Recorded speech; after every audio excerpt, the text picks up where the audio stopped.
Have you ever been afraid? Have you ever experienced fear? Like a fear that has just grabbed hold of you and stopped you in your tracks, right? What happens? Like, what is your reaction when that happens? If you're like me, you react differently depending on what it is that scares you or how it scares you.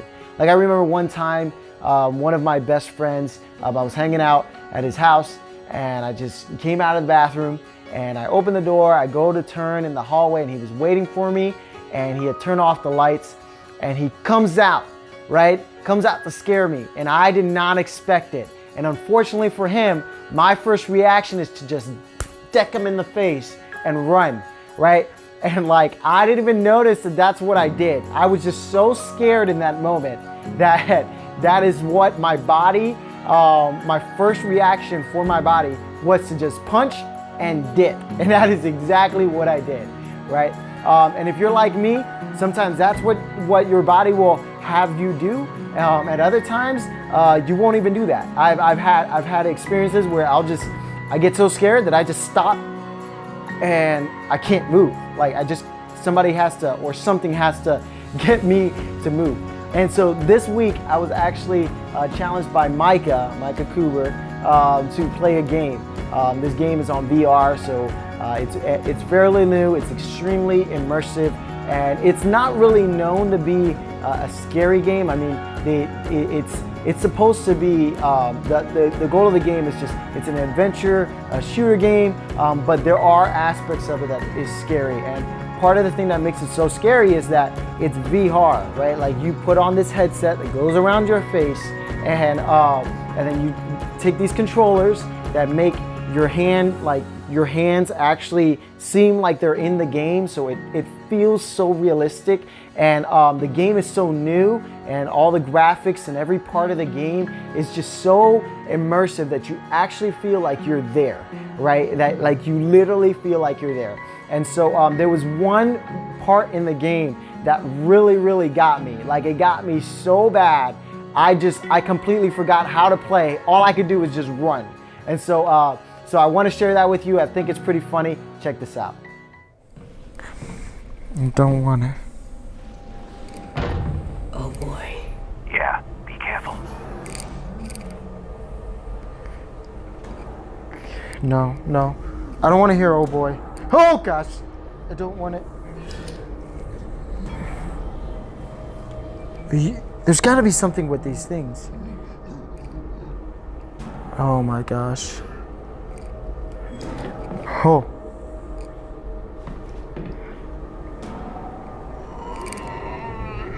Shh.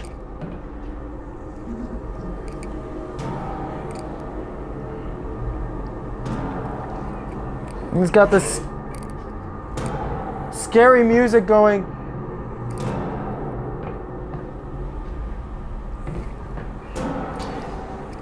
Ah, my gosh. What? Why is it making that noise? Gently, firmly grasp it. Gosh. I am sweating so bad.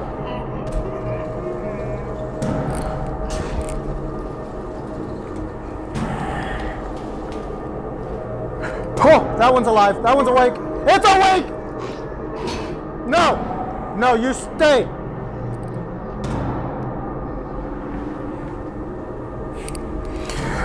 I can't believe I'm gonna do this, but no. Come on. God. Ah! Ah! It's... Good gosh. No! I'm dropping. Oh my hello! Oh, just die! Oh gosh, I hate this. This is not what I signed. Good Lord.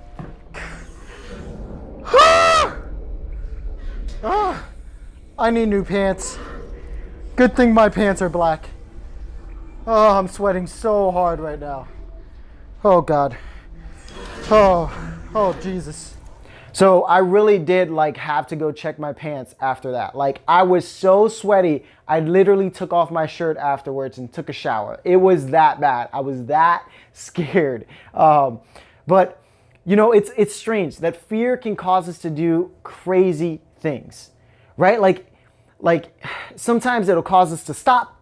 Sometimes it'll cause us to just react crazy, right? Like I love watching YouTube videos where people just freak out, right? Like they just go crazy and they just start doing crazy things or start saying crazy things, right? Like sometimes people will curse. So other times people will say funny things and just like, it's just jumbled up words that they don't expect to say, right? Fear causes us to do dumb stuff, funny stuff, crazy stuff.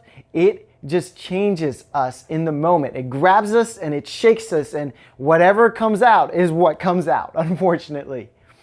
And so what's cool about this lesson, what we're going to be talking about today, clearly has to do with fear. If you saw the Devo, it had to do with fear, and it was leading up to today's lesson.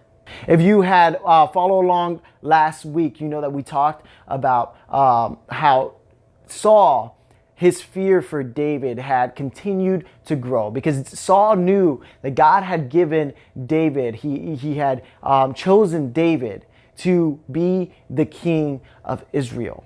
And so he knew that his time was coming. His time was done, right? But he was not going to let go of his place as king so easily. And so Saul starts chasing David all throughout Israel. And David, you know, David feared Saul. And we talked about this. See, we talked about how David really did fear Saul, but his fear for Saul was not greater than his fear for God. And because of that, because David cared more about God and what he did according to God, that David did not make as many mistakes as actually most of the things that David did were wise because he cared more about what God had to say about his decisions than what would happen if Saul caught him.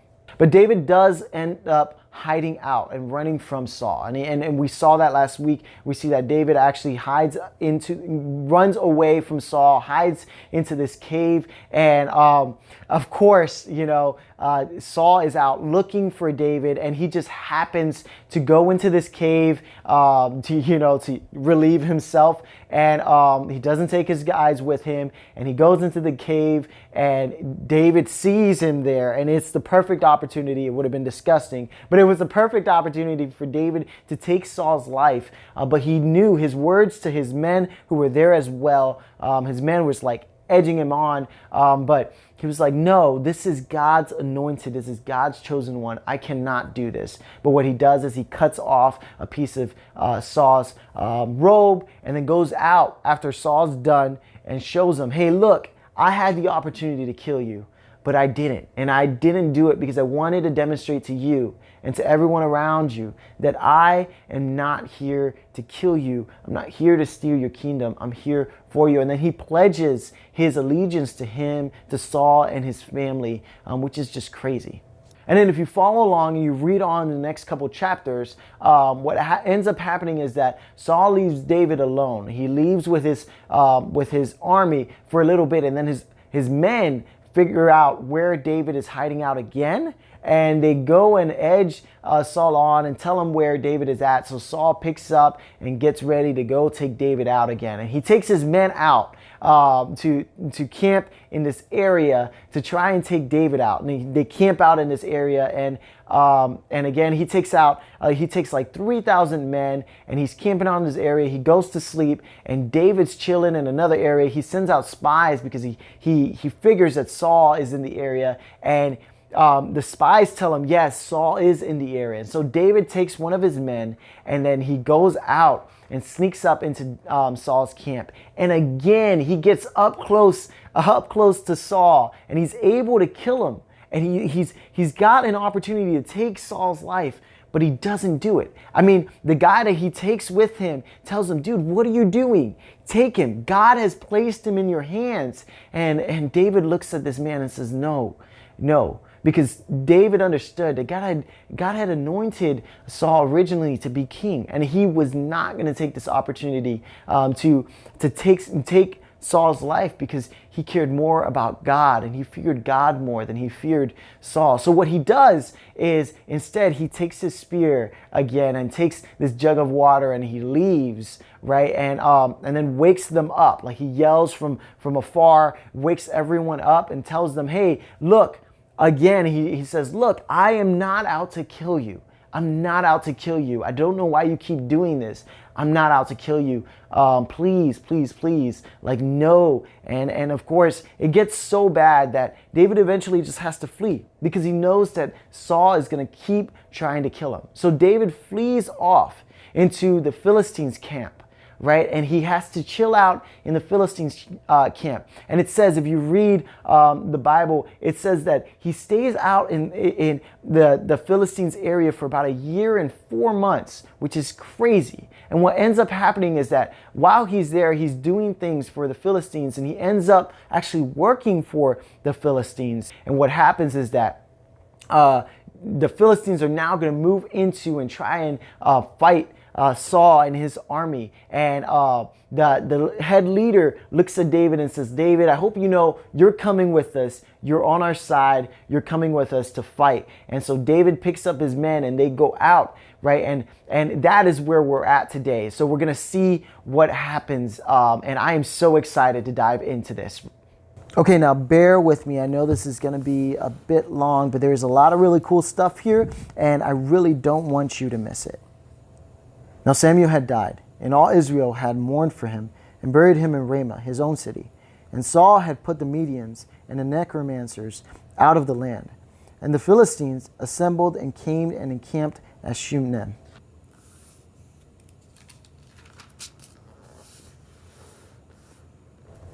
And Saul gathered all Israel, and they encamped at Gilboa. When Saul saw the army of the Philistines, he was afraid, and his heart trembled greatly. There we see that fear. You see his heart trembled. You know, this dude is feeling what I was feeling in that game.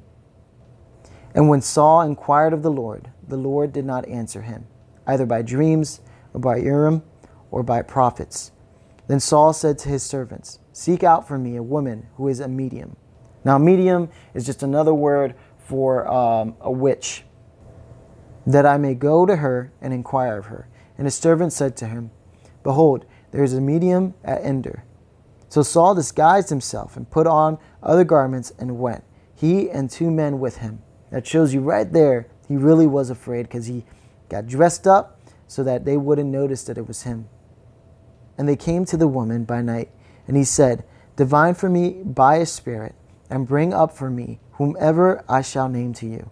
The woman said to him, surely you know what Saul has done, how he has cut off the mediums and the necromancers from the land. Why then are you laying a trap for my life to bring about my death? But Saul swore to her by the name of the Lord. Oh my goodness. As the Lord lives, no punishment shall come upon you for this thing. Then the woman said, whom shall I bring up for you? He said, bring up Samuel for me. When the woman saw Samuel, she cried out with a loud voice. And the woman said to Saul, why have you deceived me? You are Saul. The king said to her, do not be afraid. What do you see? And the woman said to Saul, I see a God coming up out of the earth. He said to her, what is his appearance? And she said, an old man is coming up, and he is wrapped in a robe. And Saul knew that it was Samuel, and he bowed with his face to the ground and paid homage. Then Samuel said to Saul, why have you disturbed me by bringing me up? Saul answered, I am in great distress, for the Philistines are warring against me. And God has turned away from me and answers me no more, either by prophets or by dreams. Therefore I have summoned you to tell me what I should do. And Samuel said, why then do you ask me? Since the Lord has turned from you, become your enemy. The Lord has done to you as he spoke by me. For the Lord has torn your kingdom out of your hand and given it to your neighbor, David. Because you did not obey the voice of the Lord and did not carry out his fierce wrath against Amalek. Therefore the Lord has done this thing to you this day. Moreover, the Lord will give Israel also with you into the hand of the Philistines. And tomorrow you and your sons shall be with me. The Lord will give the army of Israel also into the hand of the Philistines. And we're going to stop there.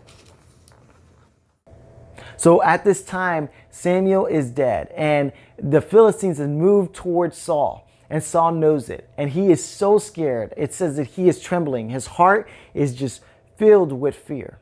And because of this, Saul just doesn't know what to do, and he's freaking out. So he decides, you know what, let me go to God. And he tries to talk to God, and he is not getting an answer from God. Probably because he already got an answer. God had already spoken to Saul in the past. He sent messengers. He spoke to Saul through Samuel. But because the answer that he received from God was not the one that he wanted, Saul was not okay with what God had said. And so when God did not respond back to him, Saul decides, you know what? I need an answer. I'm going to dress up. So he gets dressed up. He puts on a disguise and he goes out in secret in the dark, right? He goes out at night, you know, and guys, this is a red flag.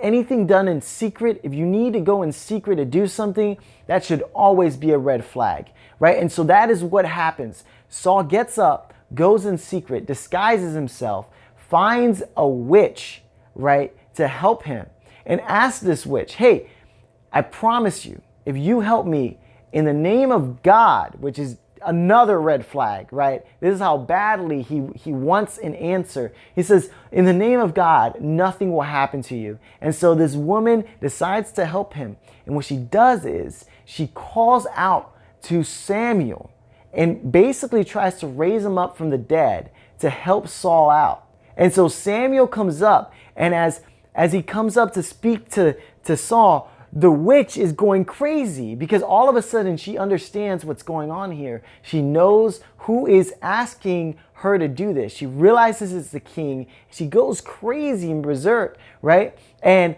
Saul actually does the same thing. He gets on his knees and tells Samuel, Samuel, I need your help. Things are going insane. And Samuel's like, dude, I already told you this would happen. You should have given up the kingdom. God has given this kingdom up. He's taken it from your hands and given it to David. And he tells them, by tomorrow, what's going to happen is that you are going to lose your kingdom, you're going to lose your son, and you're also going to lose your own life. And this kingdom is going to go to the hand of David. Saul's fear from the start led him to continue to make mistakes. We saw that. We saw that from the start. When Saul was chosen, Saul was afraid. He was afraid of what people think. He was afraid of what people would do. When they tried to reach out to him and tried to find him to make him king, he was so scared he hid in luggage. Do you remember? That's crazy. His fear led him to do insane things because he was afraid of what people thought. It led him to go out and do something that he knew he shouldn't do, and he lost his promise. It caused him to lose the whole kingdom, and it was torn out of his hands. And now, because he is so afraid, his fear drives him to the point where he's asking a witch to help him. And the witch calls up Samuel, and Samuel tells him, dude, you're insane. You know what God has said. You've already lost the kingdom. It's going to the hand of David. So that's what happens. Saul goes to war the next day, and just as Samuel had told them all in the beginning, and just as Samuel tells them that night, prior to war, Saul dies as well as his son. And it all started, every bit of this, if you can go all the way to the beginning, every failure that he made was based on fear. So my question for you is, what do you fear? What is causing you to do the things that you're doing? If you're struggling with something, if you're running into issues, you're making mistakes, I guarantee you that generally it's because you're running into a fear. And you know what's crazy about fear? Is that most of those fears that you have, they're based on a lie. They're based on lies that have been told to you, lies that you believe. But you see, everyone experiences fear. And it's not fear that's bad. We know that fear tells us things. Fear can be very valuable. It can let us know when we're in danger. It can let us know when things are not normal, when things are going insane, You see, we're not the only ones who experienced fear. Every single person in the Bible has experienced fear. David experienced fear. And what made David different from Saul was that David continued to go to God. And today is Palm Sunday, which means that next Sunday is Easter. And so that means that throughout this next week, Jesus, 2,000 years ago, experienced fear greater than we probably could ever imagine. There was a time specifically where Jesus was praying, and he goes out into a garden and he's praying over what's about to happen, because he knows that he's gonna experience something so great and so horrible and so unlike anything that anyone could ever imagine. And he's not sure if he's ready for it. And the fear grabs him to the point where he is shaking, and he goes to the Father and he kneels down and he tells God, God, I don't know if I can do this. If you can, take this cup from me. Take these moments from me. Do something. If there's any way that I can avoid what's to come, please, God, make it happen.